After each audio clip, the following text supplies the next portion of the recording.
Hello everybody and welcome back to another Hellbound Garage. Today we're starting off a little bit different, as you can see by the toilet and everything else.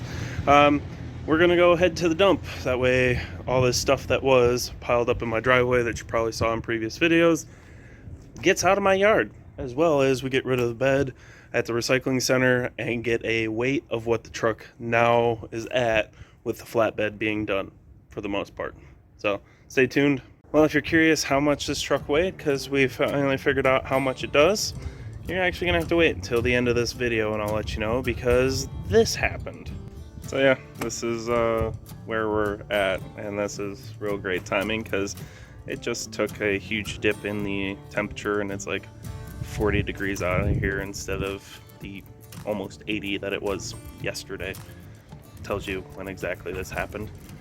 But it looks like the upper ball joint popped out of this thing instead of the lower, which is actually the main problem with these trucks, is the lower ball joints are known for failure. But in this case, it was the upper that failed.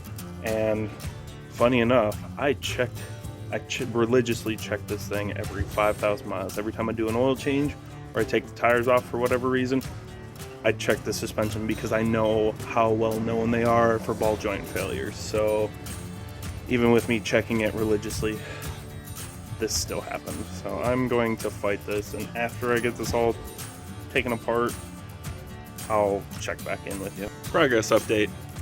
Truck's all torn apart. Uppers, lowers, and outer tie rods have all been removed from the truck, so it's looking kind of pathetic right now. But overall, the job wasn't all that terrible. Let me show you here real quick. This is essentially what we got going on. Because there's no lower ball joints, I had to figure out some way to keep this held up. So we've got a ratchet strap, very jankily put in here. Overall, I'm not entirely sure why the one upper ball joint gave out, because if you look at everything else, all the other suspension components had grease all in them and they were solid. Could have left all of them if I really wanted to, but considering one went out, it's going to replace both sides because that's how you go with suspension. And because I was going through the trouble of doing the uppers, might as well do the lowers, blah blah blah, just kind of rolls downhill. Now I will say I did not buy OEM parts, and that's for one very specific reason. I know OEM or nothing on Tundras, I get it, but what you have to understand is this broke on a Thursday night, and Friday after work I was going to go look at a Dana 60. So if you've watched this video, this is the first hint of what's going to happen with this truck. I'm going to solid axle swap it. I have owned this truck for 2 years, and in that time frame, when all of my money isn't allocated towards other projects, I have been buying minor pieces for the swap for the axle. So I have all the Heim joints, or Johnny joints. They're big old massive suckers. I'll show you those in a later video, as well as things like a steering gearbox. You know, I've been piecing it together for a while. I knew what the downfall of the Tundras were, and well, it just kind of bit me before I could get around to my version of the permanent fix.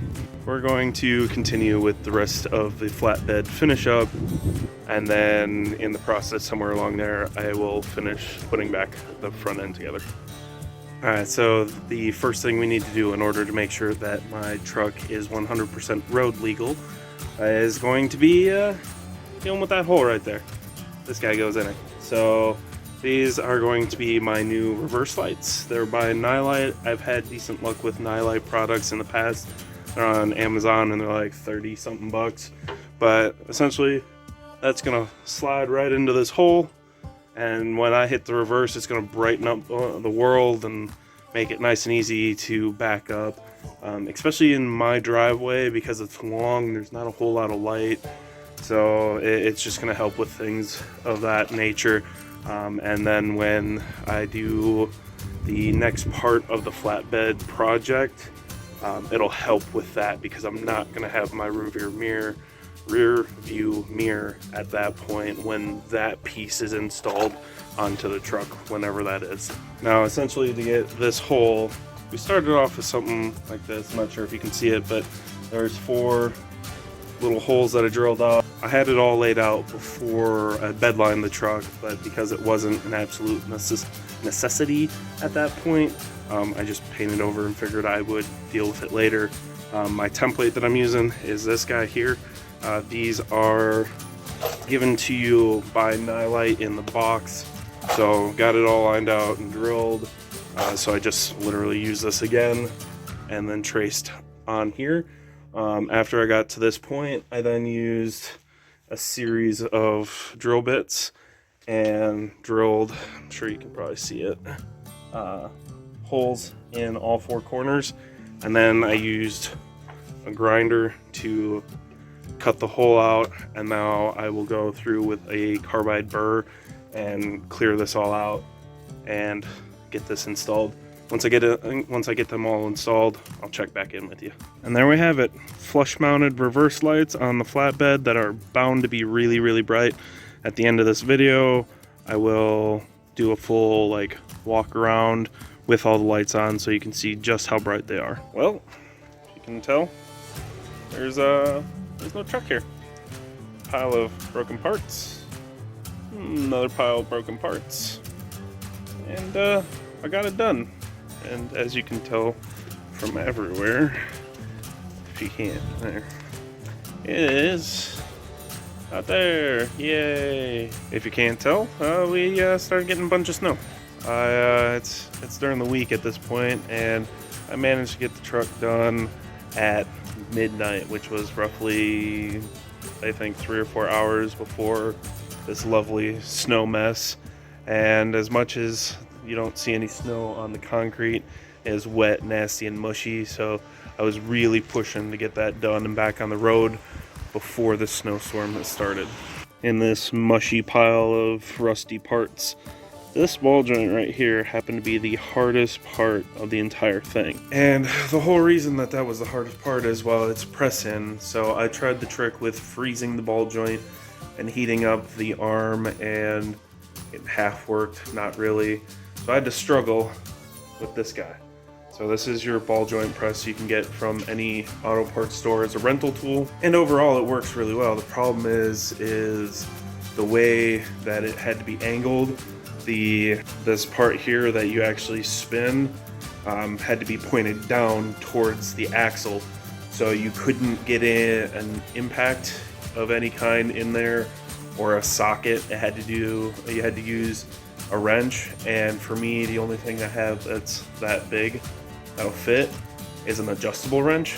So I think between the 2 upper ball joints, it took me like 2-3 hours to just get those joints in, just because of how tight everything was. It was a struggle, but after that everything else was easy. So now I can finally get back to finishing up the flatbed itself. And I think the next thing that I'm going to focus on is getting the fenders built, because that is the last thing I need to do to make the truck 100% road legal. Change of plans. Instead of doing the fenders right off the bat, we're going to take care of something else. And honestly, at this point, is the most annoying thing about the flatbed. And well, here, let me show you what I think is the most annoying thing on the flatbed. I love the way the truck looks up until you get to the side profile of this thing, and then you get to see this big old gappage. To fix that gap, this mat that you saw me fling onto the bed is going to be cut up and attached to the lower section of the flatbed. That'll fill in the gaps that are there and just make it look overall fuller, similar to what a flatbed that sits closer to the frame would look like. Now this is only a temporary thing, because I do have a full plan of what I want to do with the space that's underneath the bed. You know, the bed at its height, 1, was for a look, and 2, it has a level of functionality to it. But all those things have to be done after the flatbed is complete with the fenders attached. That way I know exactly what kind of room I have. In the meantime, this mat is going to give it a fuller appearance, as well as it's going to give it a little bit more of a like professional appearance until I manage to get all that stuff done. So I'm going to go back out into the cold, windy driveway, take some measurements in between the mounts, and get this mat cut up and then placed where it's supposed to go, and I will check back in with you once that's all done. We've got it all filled in. I think I'm going to take some paint to the screw heads on there just so those aren't obvious, but I mean, overall it's in there.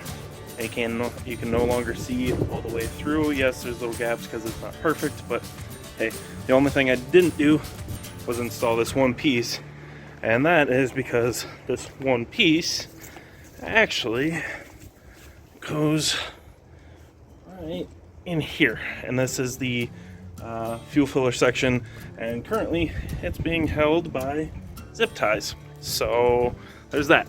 I do have the parts that I cut off the truck to go find something that will work to hold up the fuel filler, but for the time being I still have zip ties holding it up. So I think that's probably what we're gonna do next. I also have that guy, yeah. That is the sheet steel for the fenders. I have to use the flatbed as a workbench because I do not have any flat space in the garage large enough for that panel. So I do have to use the truck to go get something that's heavy. But after I get back with that, I think we will do the fuel filler section as well as work on the fenders. I kind of jumped ahead and got these guys all cut up. I got another set over there, and these are the fenders, and yes, they're a bunch of flat pieces. And some of you are going to be curious of why I have a bunch of flat pieces, and that is because, well, I do have, I'm not sure if you're going to be able to see it, let me turn on the light here. I do have this homemade bender here, let me flip you around. This guy here, and it works pretty well.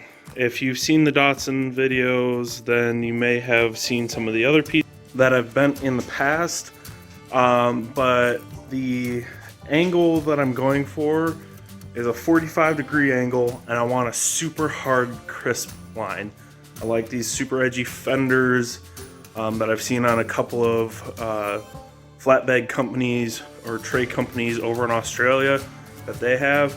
And that's what I'm using for my inspiration. So I want that hard, crisp line that I'm not entirely sure if my homemade bender will be able to recreate. So we're just using a bunch of the flat pieces. I'll get them all jigged up, get them all tacked in place, and then just weld them. That way I make sure I get the angle that I'm looking for. Last thing I want to cover is I am running kind of short on time, and this video is taking a lot longer than what I thought it was just because some personal things came up, but I still do have this guy that I need to take care of. If you remember this, I showed it in one of the previous videos, and it's meant for the spare tire holder for that guy. You know, it's going to bolt to the bed, and then it'll hold the spare tire in place. So I've got the fuel filler that I need to create. I've got the spare tire bracket that I have to finish, as well as I have to build the fenders. I think so that way I don't go into crazy descriptions and drag this on, and I can just kind of get the workflow going. I'm just going to set up a big time lapse, and you're just kind of see me hop from one project to the next, you know, while metal's cooling on the fenders. Then I'll probably go over to fabbing up the fuel fill, etc., and just try and knock all this stuff out to get this video done. Because like I said, I'm running behind because of some personal issues, and I was kind of hoping that this video was going to be done like 2 weeks ago. So I'm going to get you set up, and we're just going to cue the time lapse.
So right about here, I end up realizing that I made a pretty terrible mistake.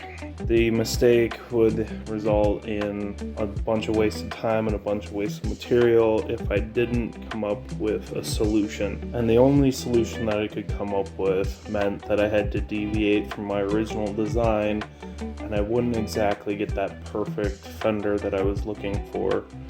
But I'm also not the type of person that is willing to waste days of time and probably $50 worth of material just because, it wasn't going to be absolutely perfect. After all, this is a DIY YouTube channel, and, mistakes happen. I'm not a professional. I do this as a hobby.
fast forward time. So I got the fenders all welded up, and then because it was super boring, I got all the grinding done and I got the painting done. The grinding took like 9 hours. It was ridiculous to try and get all those edges flat. I really wish I had a metal brake that could get me those angles, but you know, you got to do what you want. You got to do what you have to in order to get what you want. And I definitely would not recommend doing this type of fender again without a brake. Otherwise, it's a whole lot of man hours. But they got done. And then I needed to coat the fenders before I could get them installed on the truck.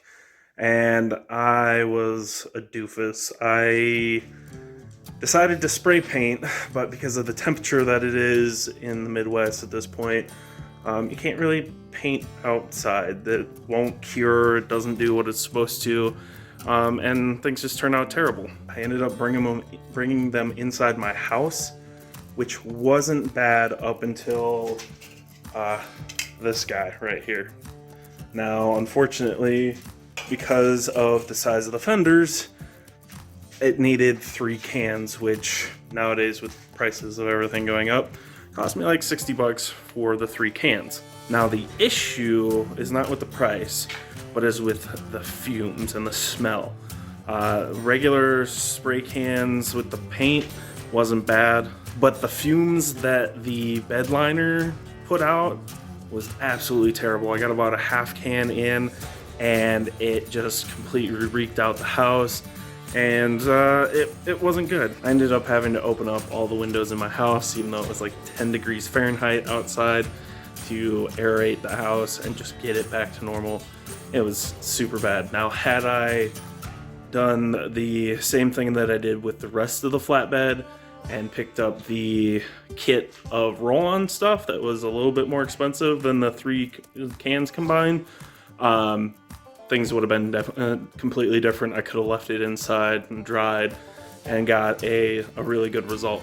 Instead, because I tried to use these cans, tried to be a little cheaper, tried to get this project done as quick as I can because I've been running into all kinds of issues, it didn't turn out as great as I would have liked.